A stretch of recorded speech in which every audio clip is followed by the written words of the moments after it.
આજરોજ તારીખ 28/1/2025ના રોજ વન વીક વન રોડ અંતર્ગત ગાંધી ચોક મહાનગરપાલિકા મુખ્ય ઓફિસથી રેલવે સ્ટેશન રોડ મહાનગરપાલિકાની ઓફિસ વચ્ચે દબાણ દૂર કરવાની કામગીરી હાથ ધરી છે, જેમાં વેપારીના માલ સહિત જપ્ત કરીને લઈ ગયા હતા અને તેની આ કામગીરીનો વેપારીઓએ વિરોધ કર્યો હતો અને રોડ ઉપર ચક્કાજામ કર્યો હતો. આ બાબતે વાત કરીએ તો મહાનગરપાલિકા દ્વારા દર બુધવારે વન વીક વન રોડ અંતર્ગત દબાણ હટાવ ઝુંબેશ હાથ ધરવામાં આવે છે. તે મુજબ આજે ગાંધી ચોકથી રેલવે સ્ટેશન સુધીમાં તખ્તસિંહજી રોડ ઉપર, ગાંધી ચોકમાં તેમજ આ રોડ ઉપર વેપારીઓની દુકાન બહાર રાખેલા માલ જપ્ત કર્યો હતો. અમુક દુકાનદારોએ દુકાનની અંદરથી માલ લઈ ગયા તેવો આક્ષેપ કર્યો હતો. આ કાર્યવાહીથી ડરી ગયેલા એક વેપારીને લોહીનું દબાણ થઈ ગયું હોય તેવું લાગ્યું હતું. મહાનગરપાલિકાની આ કામગીરીથી નારાજ થયેલા બધા વેપારીઓએ પોતાની દુકાનો બંધ કરીને રોડ ઉપર ચક્કાજામ કર્યો હતો, જેનાથી ટ્રાફિકના દ્રશ્યો સર્જાયા હતા. મારું નામ દીપકભાઈ કવૈયા.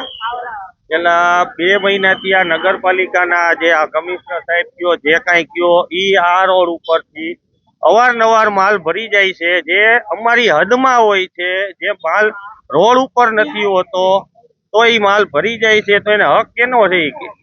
અને અહીંયા જે રિક્ષાયું છે, રિક્ષા સ્ટેન્ડ નથી, એ આજ વર્ષોથી આ હેરાન કરે છે, ગારું બોલે, એને ઈ નડતા નથી. આ રોડ ઉપર લારી વાળા છે ઈ એને નડતા નથી, તો વેપારીનો આ માલ કેવી રીતે લઈ જાય છે, નડે છે ને?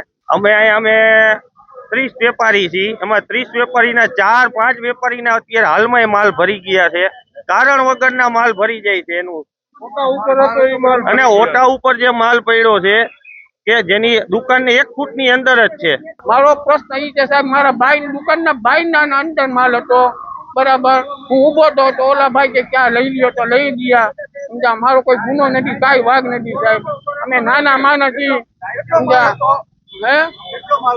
મારો માલ સાહેબ હતો 3000 રૂપિયાનો, પણ 3000 રૂપિયા મારે કેને જેમ ઘર કલ્લો લાવતું ને એ મારો ખુદા જાણે છે સાહેબ. હું તો એટલું કહું છું, સમજા. આગળ તમે એને આમાં કોઈ રાજકારણ કાંઈક આવી અને અમારો હલ પૂરો કરે તો સારું છે સાહેબ. નકર અમે શું કરશી એનો કોઈ અમારી ઈચ્છા નથી. અમે બંધ કરી અને ઘર ન હલાવી એવી અમારી કન્ડિશન છે.